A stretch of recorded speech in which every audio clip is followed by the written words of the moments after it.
Hello વિદ્યાર્થી મિત્રો, આપનું સ્વાગત છે ગણિત અને તર્ક ચેનલ પર. આજના વિડીયોમાં આપણે જે સિરીઝ શરૂ કરી હતી બ્લડ રિલેશનની, એનો જ આ ત્રીજો ભાગ છે. હવે આ વિડીયોમાં આપણે થોડાક હાઈ લેવલના એડવાન્સ લેવલના સવાલો જોઈશું, જે થોડીક અલગ પેટર્નના છે. બ્લડ રિલેશનનો જ ભાગ છે, પણ અમુક અલગ પેટર્નમાં જે પૂછાતા હોય છે સવાલો.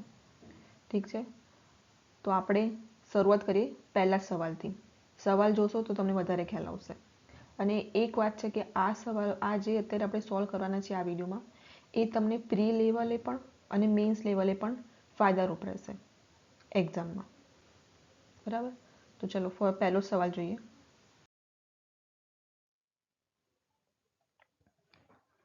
આવા સવાલો પૂછાતા હોય છે. સાઇન આપી દીધી હોય છે, ઠીક છે. A@A હેશટેગ બીનો મતલબ આવો થાય છે. A@ની જો સાઇન હોય તો એનો મતલબ આવો થાય છે કે એ બીની બહેન છે. તો આપણે ડાયરેક્ટ આની પર જઈએ તો પછી શું કહ્યું છે આણે કે H@K $L હેશટેગ M.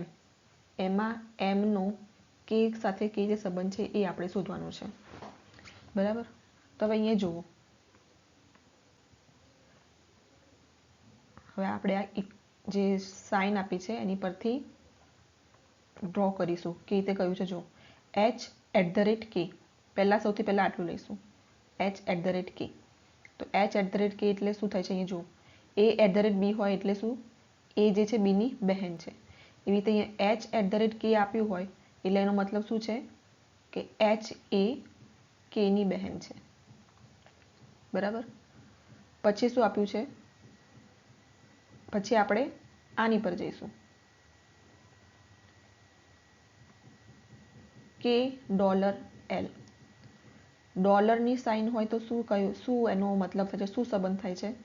જુઓ આવ્યું, K $L હોય તો એ બીનો પિતા છે, એટલે કે જે છે એલનો પિતા છે. કે એલનો પિતા છે. પછી બીજું જોઈએ, L હેશટેગ M. હેશટેગનું મતલબ શું છે, એ બીની પુત્રી છે, એટલે અહીંયા શું થશે, L એ એમની પુત્રી છે. L પુત્રી છે કોની, એમની. હવે કેની પણ પુત્રી છે તો એમની પણ પુત્રી છે, એટલે આ બંને કપલ થઈ ગયું. અને કે જે છે પિતા છે તો એમ શું હોય, માતા હશે. તો આપણે શું શોધવાનું છે, એમનો કે સાથેનો સંબંધ શોધવાનો છે. એટલે એમ શું આવી ગયું, કેની પત્ની. આ સંબંધ આવી ગયો. બરાબર, ઇઝી છે, શાંતિથી સોલ્વ કરીશું બધા સવાલો. ચલો નેક્સ્ટ સવાલ જોઈએ. જુઓ હવે આ સવાલમાં શું આપ્યું છે. આ બધા આપણને આપી દીધા છે. ડોલરની સાઇન એટલે શું, હેશટેગની સાઇન એટલે શું, આની સાઇન એટલે શું, એ આપણને સંબંધ આપી દીધા છે. બરાબર, તો પછી શું શોધવાનું છે, N હેશટેગ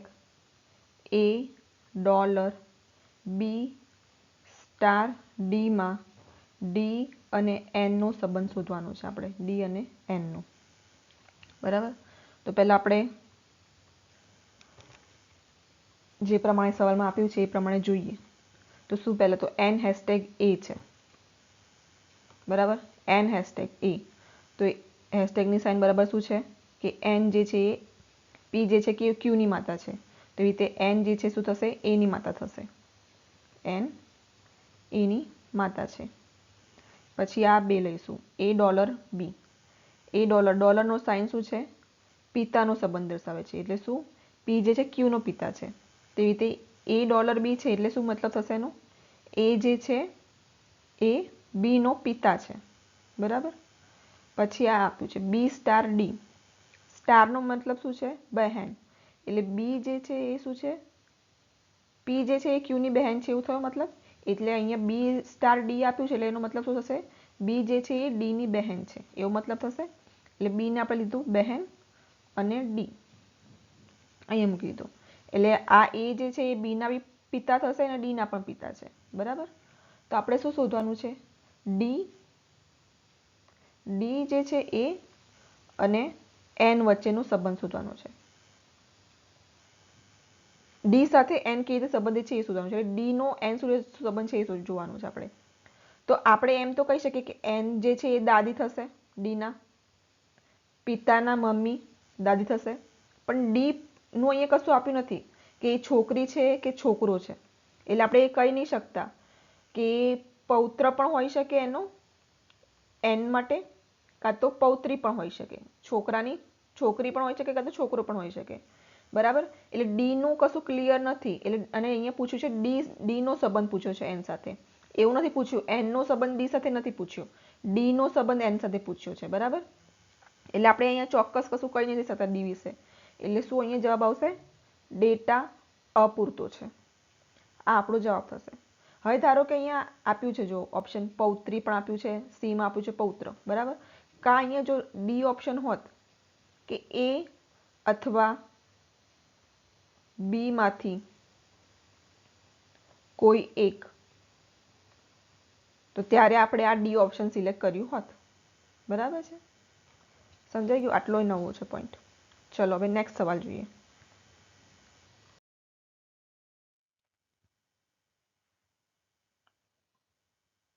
સેમ જ છે બધું. આ આપણે અત્યારે હવે વાંચીશું નહીં પાછું બધું. બરાબર.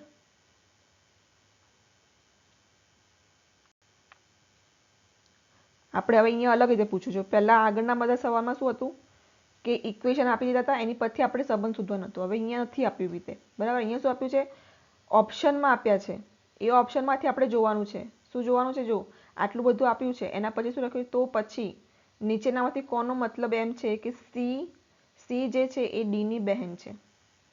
સી નો ડી જોડે સંબંધ શું છે? બહેનનો સંબંધ છે. બરાબર. સી જે છે એ ડીની બહેન હોવી જોઈએ. સી જે છે ડીની બહેન હોવી જોઈએ, એની માટે સી છોકરી જ હોવી જોઈએ. એ એક આપણને કન્ડિશન ખબર પડી ગઈ આની પરથી. ઓકે. હવે આટલા ઓપ્શન આપ્યા છે તો એમાંથી આપણે પહેલા વિચારીશું કે કયો ઓપ્શન કાઢી નાખી શકીએ છીએ આપણે. એ વિચાર કરી શકીએ છીએ એમાંથી. બરાબર. કારણ કે એક એક તમે ઓપ્શનમાંથી બનાવશો સંબંધો અને પછી એમાંથી સિલેક્ટ કરશો તો બહુ બધો ટાઈમ વેસ્ટ થશે. તો પહેલા સૌથી પહેલા આપણે જોઈએ આના પરથી આપણને એટલો ખબર પડી કે સી જે છે એ ડીની બહેન હોવી જોઈએ. એટલે સી જે છે શું હોવી જોઈએ? છોકરી હોવી જોઈએ. બરાબર. તો હવે જો બી ઓપ્શન જોઈએ પહેલા તો આપણે. બરાબર. બીમાં ડી બરાબર સી આપ્યું છે. D is equal to C આપ્યું છે. ઇઝ ઇક્વલ ટુ મતલબ શું થાય છે? ડી જે છે એ સી નો ભાઈ છે. હવે આ ઓપ્શનમાં છે ને સી નું પર્ટિક્યુલર કશું ખબર નથી આપણને. એ છોકરો છે કે છોકરી છે ખબર પડે છે આમાં? આ ઓપ્શનમાં ડી બરાબર સી આપ્યું છે, એમાં સી નું કશું ખબર નથી. તો આપણે એવું કહી નહીં શકીએ કે સી જે છે ડીની બહેન જ હશે. ભાઈ પણ હોઈ શકે. એનો મતલબ એવો પણ થઈ શકે. એ રીતે તમે સી ઓપ્શનમાં જુઓ, પી માઇનસ સી આપ્યું છે. અહીંયા પણ તમે ઇક્વેશન સોલ્વ કરશો. અચ્છા, પી માઇનસ સી કરી નાખ્યું છે. હા, પી માઇનસ સી છે અહીંયા. એ માઇનસ બી એટલે એ જે છે એ બીની બહેન છે. એટલે રીતે પી માઇનસ સી આપ્યું હોય, માઇનસનો મતલબ શું છે? બહેન છે. એટલે પી જે છે સીની બહેન છે. અહીંયા પણ સી નો કશું ખબર નથી, છોકરો છે કે છોકરી. બરાબર. એ રીતે અહીંયા ડી ઓપ્શનમાં જોઈએ તો ડી માઇનસ સી છે. ડી જે છે સીની બહેન છે એવો મતલબ થશે. સી નું કશું ખબર નથી. તો આ ત્રણેય ઓપ્શન જે છે આપણે જતા રહ્યા. બાકી કયો રહ્યો ઓપ્શન? એ. અને એ જ આપણો સાચો જવાબ હશે. જો સોલ્વ કરીએ. સી માઇનસ પી, માઇનસનો મિનિંગ શું હતો? બહેન. સી જે છે એ પીની બહેન છે. પી બરાબર ડી. બરાબર. પી જે છે ઇઝ ઇક્વલ ટુ મતલબ શું થાય છે? ભાઈ છે. એટલે પી જે છે એ ડી નો ભાઈ છે. બરાબર. અહીંયા આપણને ખબર પડી ગઈ છે સી બહેન છે. સી પી ની બહેન હોય તો ડી ની પણ બહેન જ હશે, કારણ કે પી જે છે એ ડી નો ભાઈ છે. બંને વચ્ચેનો સંબંધ અહીંયા બતાવેલો છે એટલે આનો પણ એ બહેન જ હશે. બરાબર. એટલે આપણો ઓપ્શન થશે એ. આ રીતે જ્યારે 4 ઓપ્શન આપેલા હોય ને એમાંથી ટ્રાય કરવાનું બને એટલા ઓપ્શન આપણે કાઢી શકીએ એમાંથી. ઓકે. અને જેટલા બધ્યા છે, ધારો કે અત્યારે તો 3 ઓપ્શન નીકળી ગયા. જો એ રીતે બીજો બી કોઈ સવાલ હોઈ શકે કે એમાંથી 3 ઓપ્શન જે છે એલિમિનેટ ના કરી શકીએ આપણે. આપણે એમાંથી 2 ઓપ્શન કાઢી નાખ્યા તો બીજા 2 આપણે સોલ્વ તો કરવા જ પડશે. બરાબર છે. એટલે આ એક એક્ઝામમાં ધ્યાન રાખવાનું છે. હવે આવા સવાલો જે છે ને એ પ્રિલિમિનરી એક્ઝામમાં બી અને મીન્સ બંને માટે ઉપયોગી છે, બરાબર. એટલે ધ્યાનથી બધા સોલ્વ કરવાના છે. ચલો હવે નેક્સ્ટ સવાલ જોઈએ.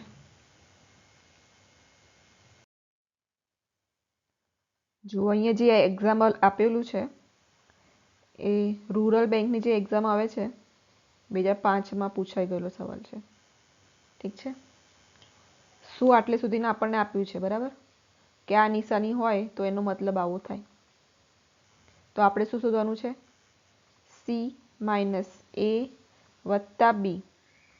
આની માટે, આ ઇક્વેશન માટે નીચેનામાંથી કયું સાચું છે એ જોવાનું છે, બરાબર. સાચું જોવાનું છે, ખોટું શું આપ્યું છે એ નથી જોવાનું.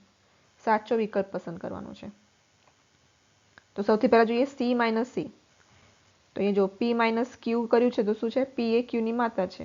તો એ સી માઇનસ એ હોય તો શું થયું? સી જે છે એની માતા છે, બરાબર. પછી જોઈશું એ વત્તા બી. તો પી વત્તા ક્યુમાં શું અર્થ છે? પી જે છે એ ક્યુનો પિતા છે. તે રીતે એ વત્તા બીમાં શું થશે? એ જે છે પિતા છે બીનું, બરાબર. એટલે આ બીની દાદી થઈ સી, બરાબર. બીનું કશું નથી આપેલું, બી છોકરો છે છોકરી છે કશું નથી આપેલું. હવે આપણે ઓપ્શન જોઈએ. આપણે શું શોધવાનું છે? સાચો ઓપ્શન, સાચો શું વિકલ્પ હશે એ જોવાનું છે આપણે. ઠીક છે. તો જુઓ પહેલું શું આપ્યું છે? બી જે છે એનો પુત્ર છે.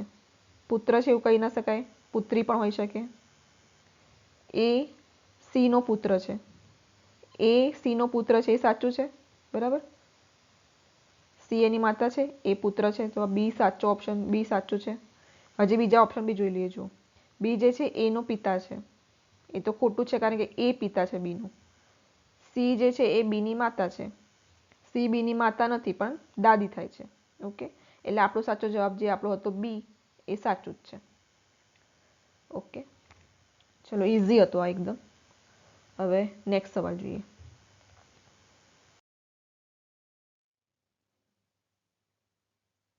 જો ભાઈ એક એક જોતા જઈએ. અહીંયા આપણે એચ ઉદ્ગાર ચિહ્ન T hashtag F percentage L. એટલે આનો મતલબ શું થયો? ઉદ્ગાર ચિહ્નનો મતલબ શું હતો? બહેન છે. એ જે છે બીની બહેન છે. એટલે આ ઉદ્ગાર ચિહ્નનો મતલબ શું થશે? એચ ઉદ્ગાર ચિહ્ન ટી.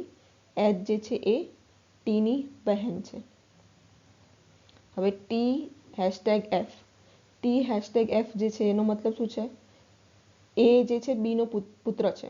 તો એ ટી હેશટેગ એફ આપ્યું હોય તો શું થાય? ટી જે છે એફનો પુત્ર છે.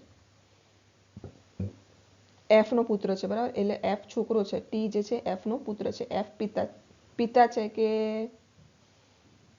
માતા છે એ ખબર નથી. હવે આ જોઈએ F percentage L. Percentage L એટલે શું આપ્યું છે? પર્સન્ટેજનો મતલબ શું થાય?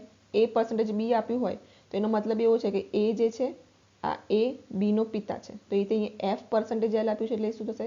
એફ જે છે એલનો પિતા છે. એટલે એફ પણ ખબર પડી ગઈ, એફ પિતા છે અને એલ એનો પુત્ર કે પુત્રી છે. એલનું કશું ખબર નથી ખાલી એટલે એનો મતલબ એવો થયો કે એચ ટી અને એલ જે છે એ ભાઈ બહેન છે, બરાબર. તો એચ નો એલ સાથેનો સંબંધ શોધવાનો હતો. એટલે એચ શું હોય છે? છોકરી છે. એટલે એચ જે છે એલની બહેન હશે. એટલે આપણો સાચો જવાબ થશે બહેન, બરાબર. હવે આ ત્રીજો વિકલ્પ જોઈએ શું આપ્યું છે. જો ત્રીજો જે છે પહેલો હમણાં આપણે સોલ્વ કર્યો ને એના જેવો જ છે. એમાં બતાવવાનું છે કે આર જેની માતા છે એ કયો વિકલ્પ બતાવે છે. આટલામાંથી કયો વિકલ્પ એવો બતાવે છે કે આર જે છે જેની માતા છે. એટલે શું હોવું જોઈએ? માતા આર ઉપર હોય, એનો પુત્ર નીચે આવી ગયો જે, બરાબર. આવું હોવું જોઈએ ક્યાંક. અને આ સ્ત્રી જ હોવી જોઈએ એ પણ ખબર હોવી જોઈએ આપણને, એનું જેન્ડર જે પણ છે એ. હવે સૌથી પહેલા પહેલો ઓપ્શન જુઓ, કે ડોલર આર. ડોલરની સાઇન હોય તો શું હોય? ડોલરની સાઇન છે અહીંયા એ ડોલર બી. તો શું મતલબ થાય છે? એ જે છે એ બીની પત્ની છે.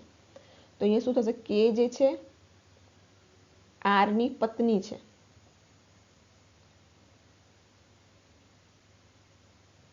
બરાબર. તો પત્ની છે કે આરની પત્ની આવી ગયું એટલે આર અહીંયા શું થશે, પતિ થશે. પણ આપણે તો શું જોઈએ છે, આર જે છે એ છોકરી હોવી જોઈએ, પત્ની હોવી જોઈએ, તે એટલે છોકરો બની ગયો અહીંયા. તો આ આપણી કન્ડિશન નીકળી ગઈ. સમજાઈ ગયું. કે જે છે આરની પત્ની આપી દીધું એટલે આર જે છે પતિ જશે. પણ આપણે તો શું હોવું જોઈએ, આર જે છે માતા છે એટલે કે સ્ત્રી હોવી જોઈએ. તો પહેલો ઓપ્શન નીકળી ગયો. બીજો ઓપ્શનમાં જોઈએ, $R કે. બરાબર, ફરીથી આવ્યો. હવે જે રીતે આવ્યું, શું આવ્યું, આર જે છે કેની પત્ની છે એટલે કે પતિ હશે. તો આ ઓપ્શન આપણે વિચારી શકીએ છીએ. બરાબર, એ હજી સાઈડમાં રાખીએ.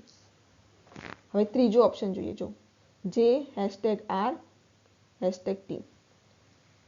આ પણ નહીં થાય, કારણ કે અહીંયા જો હેશટેગમાં મતલબ શું થાય છે, પુત્ર જ મતલબ થાય છે. તો પુત્ર તો નહીં, આ છોકરો નહીં, છોકરી હોવી જોઈએ, એટલે સી પણ નીકળી ગયો ઓપ્શન.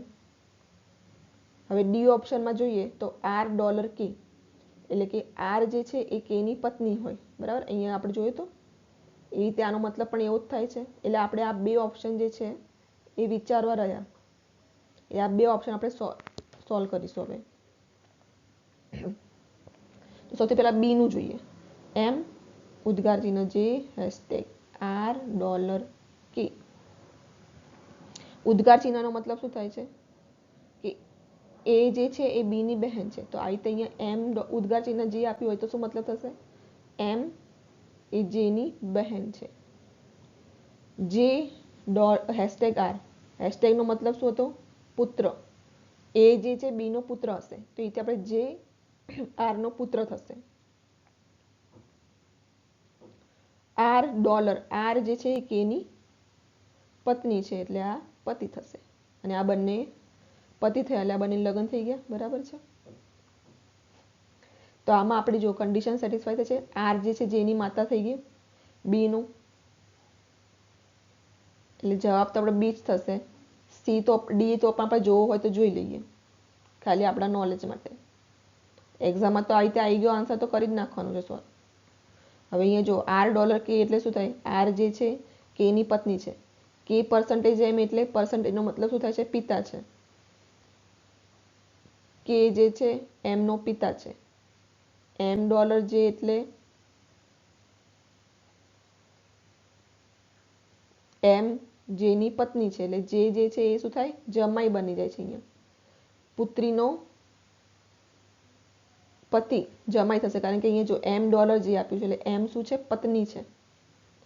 $M જે અહીંયા જે આપ્યું છે ને ડોલરની સાઈન, એમ જે છે જેની પત્ની છે, પણ એમ આની પુત્રી છે કેની. એમ કેની પુત્રી છે અને જેની પત્ની છે. તો અહીંયા શું થઈ ગયું, જમાઈ બની ગયો. પણ આપણે જમાઈનું નથી જોઈતું, આપણે શું જોઈતું હતું કે આર જે છે એ જેની માતા છે એવું જોઈતું હતું.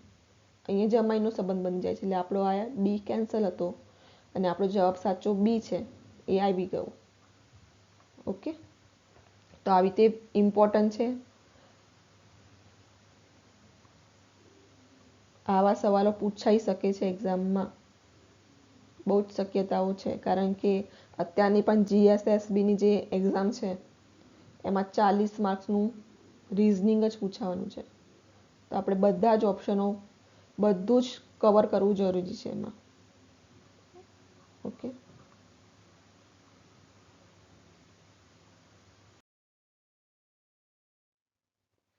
હવે આ સાથે જ આપણે આજનો વિડીયો પૂરો કરીએ છીએ અહીંયા. તો નવી પેટર્ન જે શીખવા મળી તમને ગમ્યું જશે વિડીયો. તો જો આ વિડીયો તમને ગમ્યો હોય તો લાઈક, શેર અને સબસ્ક્રાઈબ જરૂરથી કરજો.